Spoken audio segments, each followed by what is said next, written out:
Yang pertama, lingkungannya beda jauh dengan antara Korea dan Indonesia, karena Korea 4 musim dan tidak ada hasil alam bumi. Karena itu mereka kehidupannya benar-benar memang semacam fighting style gitu.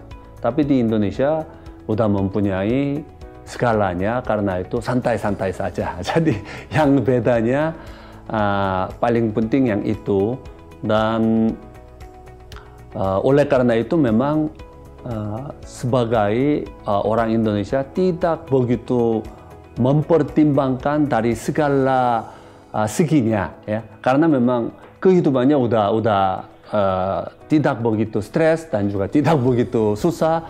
Karena itu tidak pernah mempertimbangkan dari 1 sampai 10 poinnya gitu. Oleh karena itu dalam waktu kerja juga ada yang sedikit beda dengan multitaskingnya. Jadi itu memang paling tantangan yang besar. Ya, ini mungkin isu-isu yang paling ramai sekarang di Jakarta. Teman-teman saya, walaupun orang Korea maupun orang Indonesia, menanyakan ke saya, ada apa sih mendadak gitu. Sebenarnya di Indonesia simbol Samsung itu saya gitu. Orang-orang tahu memang Samsung Mr. Lee gitu.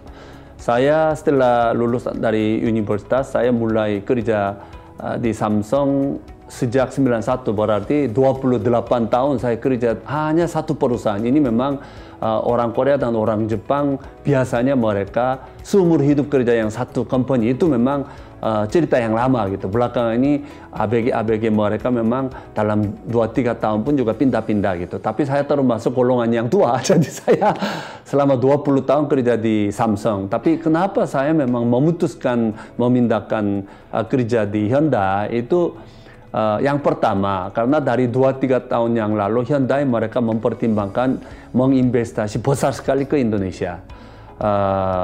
Berarti mereka mempertimbangkan sangat serius yang market Indonesia maupun ekspor, ya. Dan saya selama 28 tahun saya kerja di Samsung, saya mengalami banyak hal dan juga saya udah membikinkan brand Samsung nomor 1 di Indonesia. Jadi udah cukup terkenal di Indonesia brand Samsung. Tapi dari Korea ada yang 2 brand terkenal di dunia, Samsung Electronics dan Hyundai Motor, Hyundai Car gitu.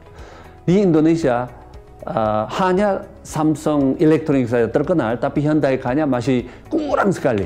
Karena selama 20 tahun lebih operasi di Indonesia, memang kurang servisnya dan kurang second value harganya gitu. Jadi mungkin belum begitu terkenal Hyundai brand di Indonesia.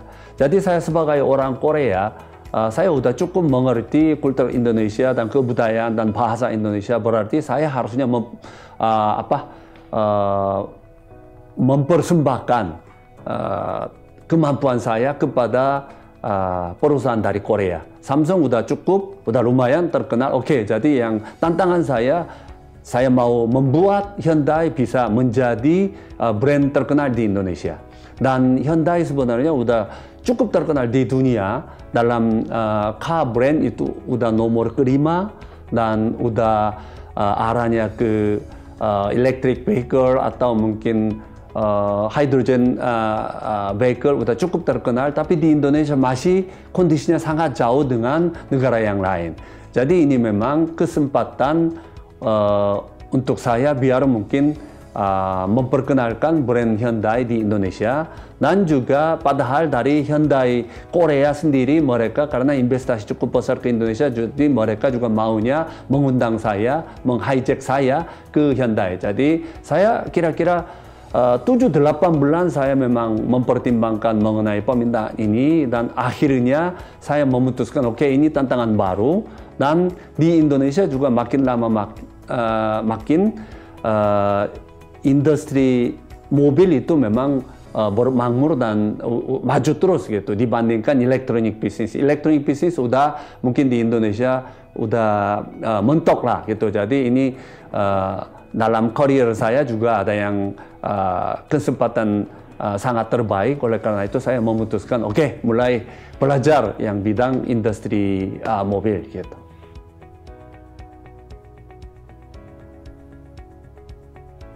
Memang itu tantangan sangat sulit, tapi ada peluang juga sangat luas. Karena di Indonesia dalam sejarah mungkin 40 tahun dominan by Japanese car ya.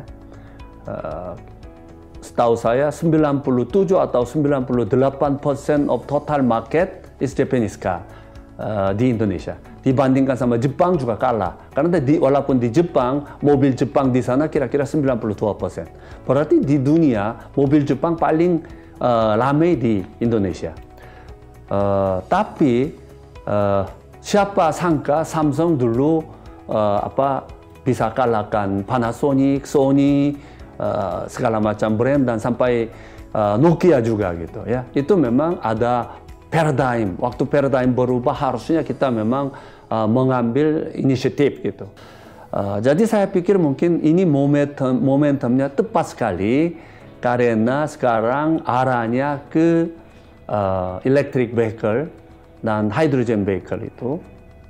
Dalam langkah itu teknologi dan udah persiapan Hyundai udah cukup terkenal, udah sebagai market leader ya. Jadi ini kesempatannya. Sekarang di Indonesia, consumer Indonesia terbuka dengan internet, apapun juga informasi mereka bisa menerima, mereka bisa dibandingkan gitu. Jadi Hyundai udah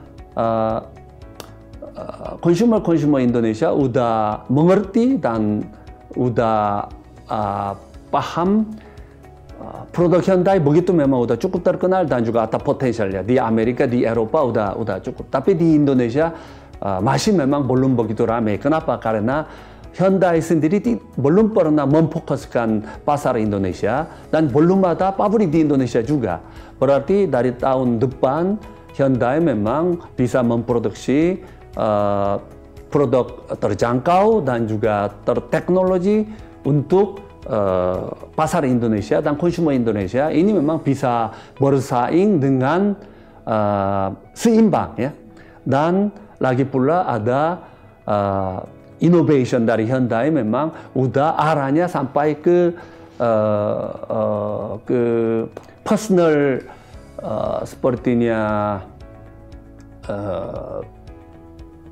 peralatan yang bisa terbang juga gitu ya. Jadi memang ini teknologi yang punya Hyundai sekarang itu memang sangat istimewa. Jadi dengan perubahan teknologi bisa memang menarik perhatian konsumer orang Indonesia dan mendukung service dan market price-nya juga bisa rata-rata itu memang pasti ada kesempatan cukup besar ya. Karena Hyundai kali ini investasi 100% untuk manufacture maupun sales. Ya, jadi Hyundai udah membangunkan dua perusahaan, Hyundai Manufacturing Company dan Hyundai Sales Company. Dua-duanya 100% ya Hyundai mempunyai. Ya. Udah mulai Hyundai Electric Vehicle dari airport kerja sama Grab. Jadi di airport kalau dari internasional kalau keluar udah siap electric vehicle dari Hyundai dan juga operasional by Grab. Jadi itu udah mulai jalan ya.